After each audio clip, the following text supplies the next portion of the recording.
Science तो है कहाँ कुछ साइंस में साइंस हुई है देखिएगा, ठीक है। और हम बता देंगे, बताने के बाद जो भी डाउट होगा या जो भी छोटा छोटा क्वेश्चन अगर छूट जाएगा इसके बाद भी डिस्कस कर लेंगे, ठीक है। यहाँ पर हम ऐसा बताएंगे कि जो भी आपका एग्जाम में क्वेश्चन आता है वो लगभग कवर हो जाएगा, और जो भी छोटी छोटी नदियाँ का जो छूट जाती है उसके बाद में हम जो बीच के लाइन में डाटा उस डाटा टाइप पे लिखा देंगे, और इसके बाद फिर जो डाउट होगा, ठीक है। बीच में थोड़ा कोशिश करिएगा कि कम डाउट पूछे, क्योंकि अगर हम लगातार बोलते रहेंगे तो डिस्टर्बेंस भी होगा, ठीक है। गलत पढ़ाएंगे तो पूछ सकते हो, ठीक है। देखो, सबसे पहले आज हम लोग जानेंगे भारत की प्रमुख नदियाँ के बारे में, ठीक है। तो भारत की प्रमुख नदियों में सबसे पहले हम शुरू करते हैं सिंधु से, ठीक है। तो सिंधु जो है यहाँ पर मानसरोवर झील एक है, ठीक है। तिब्बत में देखिए, तिब्बत में एक मानसरोवर झील है, ठीक है। इस झील से जो है 80 किलोमीटर दूर, ठीक है, 80 किलोमीटर दूर एक मानसरोवर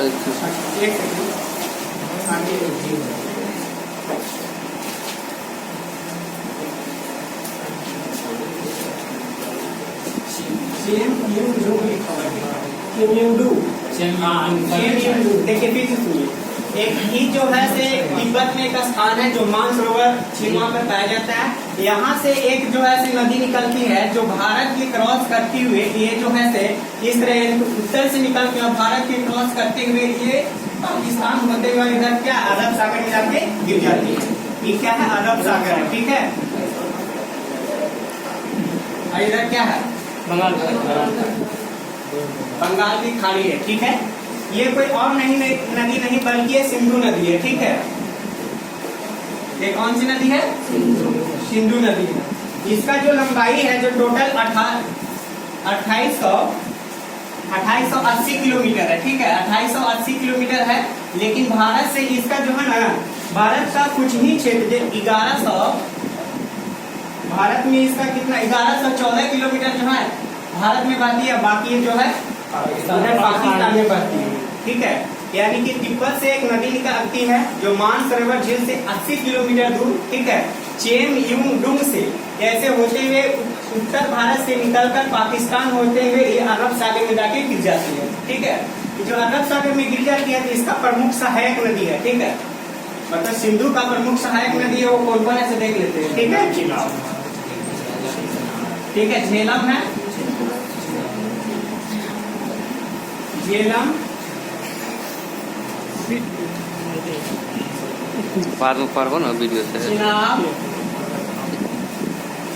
रावी, ब्यास, ठीक है। और सतलज है। सतलज नदी जो है से यहाँ से निकलता है, ठीक है, तिब्बत से ही निकलती है, ठीक है। यहाँ से 3 नदियाँ निकलती है, एक सतलज निकलती है, ठीक है, और एक सिंधु निकलती है, और यहाँ से ब्रह्मपुत्र निकलती है। इसके बारे में डिटेल सबको करते हैं, ठीक है। यहाँ से देखिए, जब सिंधु, झेलम, चिनाब, ठीक है, रावी, ब्यास, सतलज, यहाँ से इसका जो है से प्रमुख सहायक नदी है किसका? सिंधु का। सिंधु का सहायक नदी इसका बोलता है कि क्रम में सजाने के लिए, ठीक है। ये क्रम है सिंधु, इसका सहायक नदी जो है से झेलम है, चिनाब है, रावी है, ब्यास है, सतलज है। इसका मेन इंपॉर्टेंट पॉइंट क्या है? तो मेन इंपॉर्टेंट पॉइंट क्या है कि सिंधु जल समझौता एक हुआ था 1960 ईस्वी में। हाँ सुनिए, मैं बोल देता हूँ इसके बाद, ठीक है। 1960 ईस्वी में तत्कालीन मतलब कि प्रधानमंत्री जवाहरलाल नेहरू के अध्यक्षता में यानी विश्व बैंक उस समय एक बैठक बुलाया था, ठीक है। उसमें जो है सिंधु जल समझौता के बारे में कहा गया था। तो यहाँ पर जो ऊपर की 3 नदियां हैं जैसे सिंधु, झेलम, चिनाब, इसमें कहा गया था कि इसका 80% जल जो है पाकिस्तान की यूज करना था, ठीक है। इस मतलब की समझौता के मुख्य बिंदु क्या था कि 80% जो जल है जो पाकिस्तान का यूज करना था, इसका 20% जल जो है भारत का यूज करना है, ठीक है। और फिर नीचे का जो 3 नदियां हैं, नीचे का 3 नदियां जो बचा रावी, ब्यास, सतलज, ये ज्यादातर जो है भारत में बहती है, ठीक है। तो इसका जो है 80% हिस्सा भारत का यूज करना था, ठीक है, और 20% इसका पाकिस्तान को यूज करना था। ये हुआ सिंधु जल समझौता, एक बार फिर से, सिंधु जल समझौता 1960 ईस्वी में तत्कालीन प्रधानमंत्री जवाहरलाल नेहरू के समय विश्व बैंक की अध्यक्षता में एक समझौता हुआ था, जिसे सिंधु जल समझौता के नाम से जाना जाता है। ठीक है, और ये जो समझौता था, तो जो ऊपर की 3 नदियां था, जैसे सिंधु नदी, झेलम, चिनाब, सिंधु, झेलम, चिनाब, ये ऊपर की जो 3 नदियां हैं, इसका 80% जल पाकिस्तान यूज करना था और 20% जल भारत यूज करना है। ठीक है, और फिर नीचे की जो 3 नदियां हैं, रावी, ब्यास, सतलज, ये जो ज्यादातर नदियां जो भारत की होकर पाती है, कुछ ही हिस्सा मतलब पाकिस्तान होते हुए बंगाल अरब सागर में जाके गिर जाती है। इसमें क्या हुआ कि 80% जल जो है भारत से जा रहा है, तो भारत इसका ज्यादा यूज करेगा, तो 80% जल भारत यूज किया और 20% जल पाकिस्तान यूज करना था। ये बात सिंधु जल समझौता।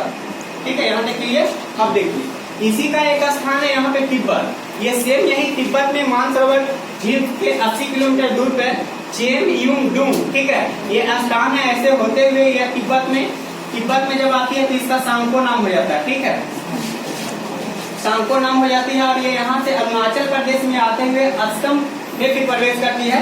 इसके बाद ये बंगाल की खाड़ी में गिर जाती है। ठीक है, तो सबसे पहले क्वेश्चन पूछता है कि ये जो तिब्बत में है, ये कौन नदी है? ये कोई और नदी नहीं बल्कि ब्रह्मपुत्र नदी। ठीक है, ब्रह्मपुत्र नदी है। ठीक है, ब्रह्मपुत्र को जो है तिब्बत में सांको के नाम से जाना जाता है। जैसे ये अरुणाचल प्रदेश में पहुंचती है, इसको दिहांग के नाम से जाना जाता है। ठीक है, दिहांग के नाम से जाना जाता है। अब जब ये जो असम का क्षेत्र में पहुंचती है, यानी असम में जब पहुंचती है, तो यहाँ पर एक नदी द्वीप बनाती है। यहाँ पर जो है दो प्रकार का नदी द्वीप बनाती है, एक छोटी नदी द्वीप और एक बड़ी नदी द्वीप। आइए देखते हैं, इसके बारे में समझाते हैं।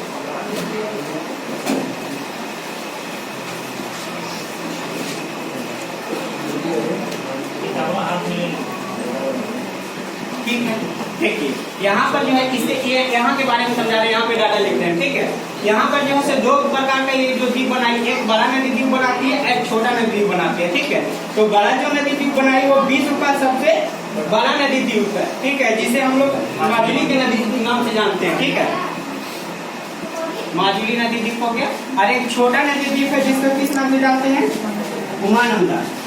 सही है, यहाँ से 2 क्वेश्चन पूछता है। ठीक है, कि जब ये सबसे बड़ी नदी, और ये कौन नदी बनाती है? ब्रह्मपुत्र नदी बनाती है, क्योंकि ब्रह्मपुत्र नदी इधर प्रवेश कर रही है। ठीक है, यहाँ से और क्लियर हो गया क्वेश्चन। ठीक है, यहाँ तक यानी कि अभी देख लिए हम लोग सिंधु के बारे में, और इसका प्रमुख है, इसके बारे में हम लोग चर्चा करते हैं। अभी थोड़ा रोके हुए। ठीक है, इसमें इम्पोर्टेंट पॉइंट क्या है कि कौन नदी का कौन सा बांध है, ठीक है, या किस तरह से है, वो मतलब क्लास तक हम कवर करते हैं। ठीक है, अब देखिए यहाँ पर देखिए उत्तराखंड में एक जो है से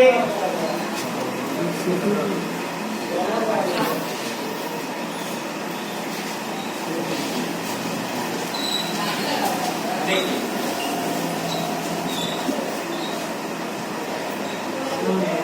बात समझिएगा, यहाँ उत्तराखंड है। ठीक है, उत्तराखंड ये स्थान है। उत्तराखंड से एक नदी निकलती है जो उत्तर प्रदेश होते हुए बिहार, ठीक है, उत्तर प्रदेश गया, फिर बिहार गया, ठीक है, और फिर झारखंड गया, फिर पश्चिम बंगाल होते हुए ये जो बंगाल की खाड़ी में जाके गिरती है।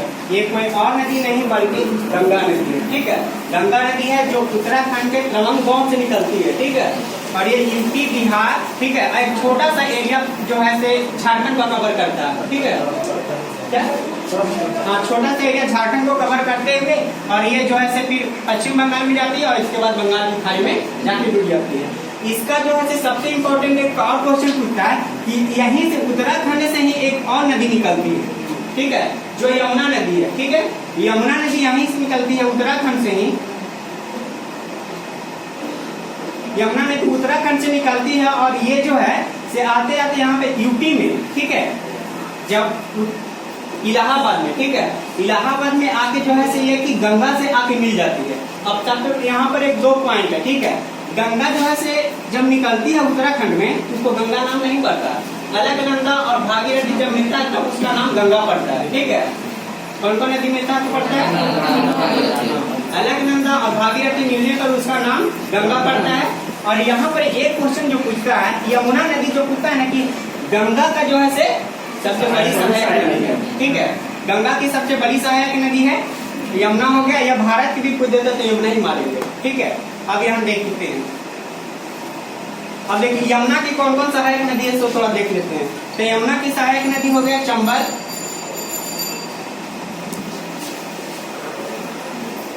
चंबल, बेतवा, ठीक है, और फिर किंग,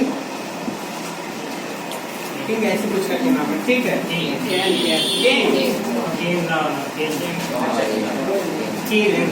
है, ये जो है से यमुना के 3 सहायक नदी है। अगर आपसे पूछेगा कि यमुना की सहायक नदी कौन कौन है, तो चंबल, बेतवा, किंग, ये यमुना की सहायक नदी है। और गंगा की सहायक नदी कौन कौन है, तो गंगा की सहायक नदी देखिए कौन कौन है। गंडक हो गया, गंगा तो है जब बिहार में आती है, तो जब बिहार में प्रवेश कर गई तो गंडक हो गया। ठीक है, कोसी हो गया, सोन हो गया। ठीक है, ये जो है से गंगा की प्रमुख सहायक नदी है। यानी कि गंगा की सहायक नदी कौन कौन हो गया, तो यहाँ पे यमुना सबसे बड़ी सहायक नदी हो गया। और जब यह जो है से उत्तर प्रदेश में आती है तो यहाँ पे मतलब संगम बनाता है। ठीक है, कौन, यमुना नदी जब मिलती है गंगा से इलाहाबाद में, हाँ प्रयागराज इलाहाबाद में। ठीक है, अब यहाँ पर जो है से जब बिहार में नदी पहुँच गई, इसका जो है से प्रमुख जो है सहायक नदी कौन कौन है, तो गंडक हो गया, कोसी हो गया, सोन हो गया। ठीक है, ध्यान रखिए। अब देखिए बात ये है कि सबसे पूछता है ना कि गंगा पर सबसे बड़ा शहर कौन बसा, कानपुर। ठीक है, गंगा पे सबसे बड़ा शहर कौन बसा हुआ है, कानपुर है ना। हाँ, और ये भी पूछता है ना कि गंगा के किनारे मतलब दक्षिण उत्तर प्रदेश। ठीक है, यहाँ से देखिए, हाँ अब देखिए बात यहाँ पर ये आती है कि जब ये गंगा नदी जो है इधर पश्चिम बंगाल में जब पहुंचती है, इसका क्या नाम पड़ता है, अरे पश्चिम बंगाल मतलब बांग्लादेश,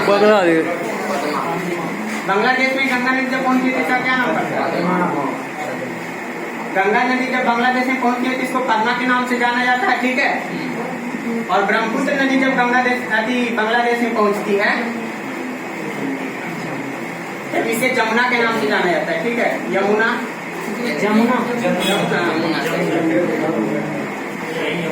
ठीक है, जमुना के नाम से जाना जाता है। यानी कि 2 पॉइंट समझिए, जब गंगा नदी बांग्लादेश में पहुंचती है तो इसे पदमा के नाम से जाना जाता है, और जब ब्रह्मपुत्र नदी जो है बांग्लादेश में पहुंचती है तो इसे जमुना के नाम से जाना जाता है। और ये जब गंगा और ब्रह्मपुत्र दोनों मिलती है तो इसे मेघना के नाम से जाना जाता है। ठीक है, इसे मेघना के नाम से जाना जाता है। ठीक है, अब देखिए यहाँ पर बात ये आती है कि जब ये 2 नदियां मिलती है यहाँ पर एक डेल्टा का निर्माण कराती है। कुछ लोग अगर डेल्टा नहीं समझ में आता तो जब नदी आती है तो अपने साथ गाँव में कुछ बहा के लाती है। हाँ, तो यहाँ पर एक सुंदरबन डेल्टा का निर्माण होता है। अब उसका सुंदरबन डेल्टा नाम क्यों पड़ा, तो यहाँ पर एक विशेष प्रकार का मैंग्रोव वन पाया जाता है जिसे सुंदरी के नाम से जाना जाता है, इसीलिए इसका नाम सुंदरबन डेल्टा पड़ा। ठीक है, कहाँ से पढ़ के लो, चलिए ठीक है, यहाँ तक देखिए ना। अब देखिए एक जगह आता है बहुत महत्वपूर्ण पूछता है, अमरकंटक। ठीक है, अमरकंटक क्या छत्तीसगढ़ में स्थित है। ठीक है,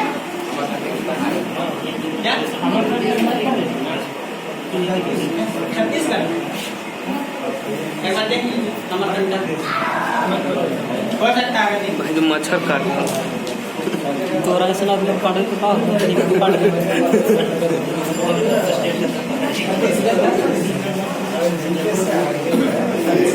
हो सकता है।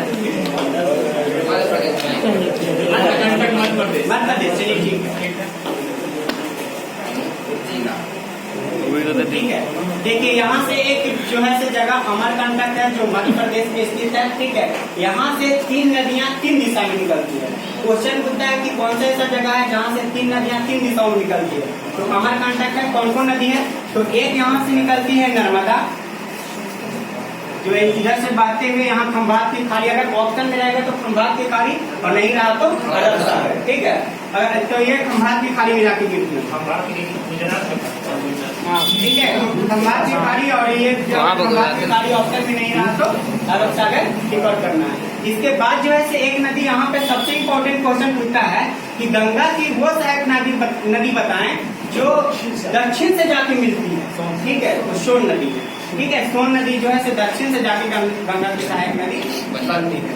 ठीक है, कंटक से निकलते हैं लेकिन हाँ अमरकंटक से निकलती है और ये जो है दक्षिण से निकल के और ये जाके मिलती है। ज्यादातर नदियाँ आप देख रहे हैं कि उत्तर से जाके आके मिलती है। ठीक है, अब इसके बारे में एक और यहाँ पे नदी है जिसे महानदी के नाम से जाना जाता है।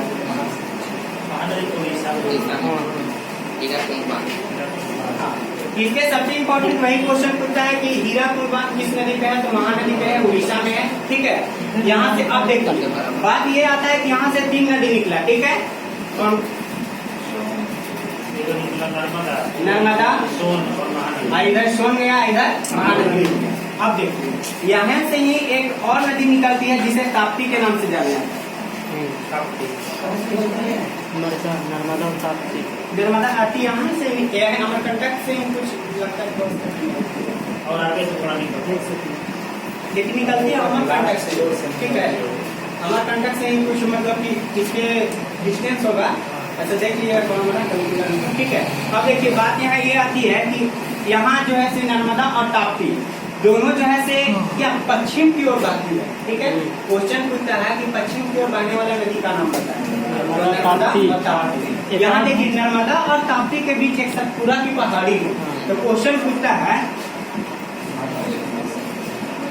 ठीक है, नर्मदा और ताप्ती के बीच कौन सी पहाड़ी है? ठीक है, तो सतपुरा की पहाड़ी है। ठीक है, ठीक है, सतपुरा की पहाड़ी है। ठीक है, पश्चिम की ओर 3 बात है। ये जब जो इधर आती है ना, इसे रिफ्ट घाटी भी कहा जाता है। ठीक है, ये जो मतलब कि नर्मदा और ताप्ती जब इससे गुजरती है, इसे पहाड़ियों से मतलब गुजरता है ना, तो पहाड़ियों का जो घाटी होता है इसे क्या रिफ्ट के नाम से जाना जाता है। ठीक है, रिफ्ट घाटी समझ रहे हैं? कोई दिक्कत? कहाँ मिलता है रिफ्ट घाटी कहाँ मिलता है? कौन जगह? हाँ, नर्मदा नदी या नर्मदा नदी की खासियत क्या है कि यह जो है से पहाड़ियों क्षेत्र से गुजरती है। ठीक है, और जिसको नहीं ठीक है क्या इसी में होगा, इसी में होगा ना, इसी में है। अब देखिए यहाँ पर देखिए, हाँ सही बात है। अब देखिए नर्मदा नदी इधर से जब आ रहा है तो यह जब जबलपुर एमपी के पास पहुंचती है तो बहुत ऊंचाई से गिरती है। ठीक है, नर्मदा नदी जब एमपी एमपी के जबलपुर एमपी के पास आती है तो ऊंचाई से गिरती है, ऊंचाई से गिरती है, तो इसे साधारण शब्दों में हम लोग जलप्रपात करते हैं। ठीक है, हाँ, जिसे मतलब कि साधारण शब्दों में हम लोग जलप्रपात करते हैं, लेकिन यह जो है से कहते हैं कि हम लोग यह धुआंधार जलप्रपात है जिसे कपिलधारा जलप्रपात के नाम से जाना जाता है। ठीक है, क्वेश्चन पूछेगा कि धुआंधार जलप्रपात किस नदी के द्वारा बनाया जाता है? नर्मदा और ताप्ती। अगर नया ऑप्शन है ताप्ती मान सकते हैं। ठीक है, नर्मदा और ताप्ती दोनों को मानना है, लेकिन विशेषकर जो है नर्मदा नदी भी बनाती है। ठीक है, नर्मदा नदी मानिएगा मध्य प्रदेश में नर्मदा नदी बनाती है, ताप्ती नहीं रहेगा, ऐसा ऑप्शन ताप्ती नहीं रहेगा। ठीक है, नर्मदा ही रहेगा। नर्मदा किनारे है।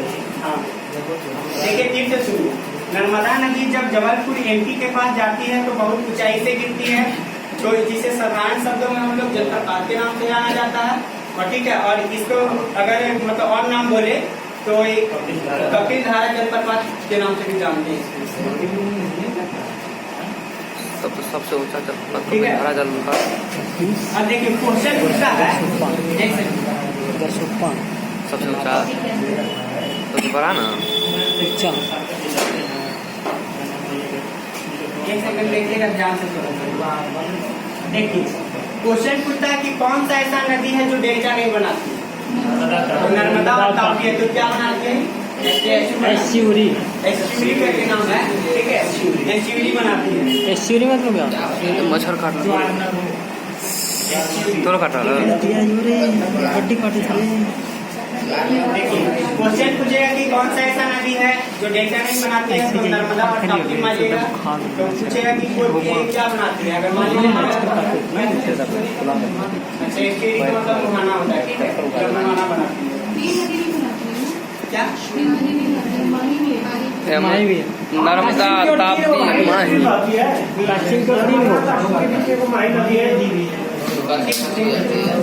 यहाँ तक ही क्लियर हुआ? ठीक है जी सर। नर्मदा अब ताप्ती के बारे में यहाँ तक कंफर्म हो गया, सब कुछ बता दिया। अब देखिए, अब यहाँ पर चलते हैं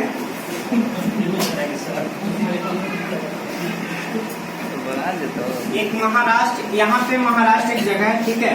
महाराष्ट्र से एक नदी निकलती है जिसे गोदावरी के नाम से जाना जाता है, ठीक है। महाराष्ट्र में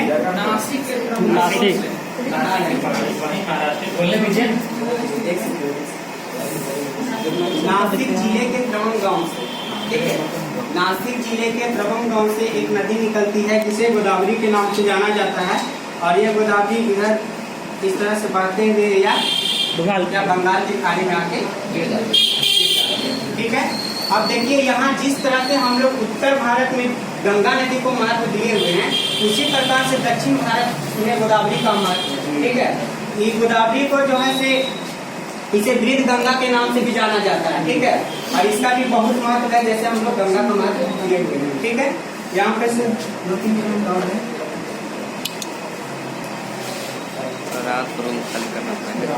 इसे वृद्ध गंगा के नाम से जाना जाता है। इसकी सहायक नदियां जो हैं, देखिए ये गोदावरी का सहायक नदी कौन कौन है? पेन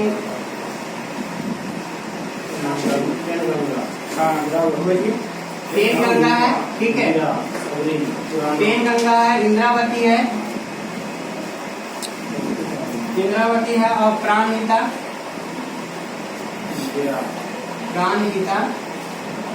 और फिर मंजीरा, ठीक है।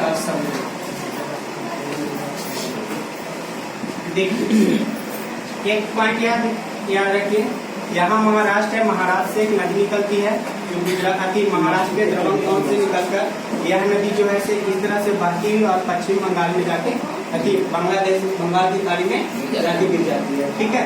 ये जो बंगाल की खाड़ी गिरती है कि इसका जो है कौन कौन सहायक नदी है?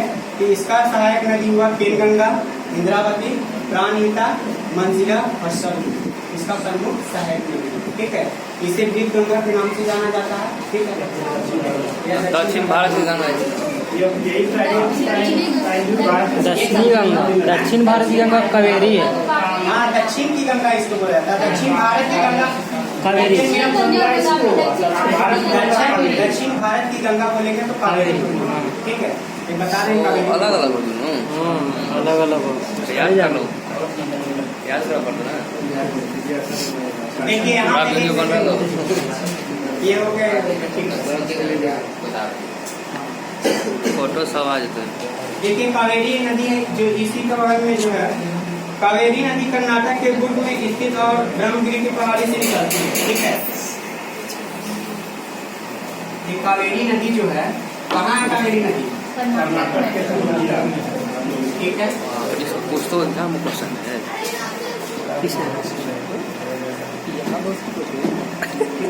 कावेरी नदी जो है से यहाँ से निकलती है, ठीक है, और ये इधर से जाकर बंगाल की खाड़ी में जाके मिलती है।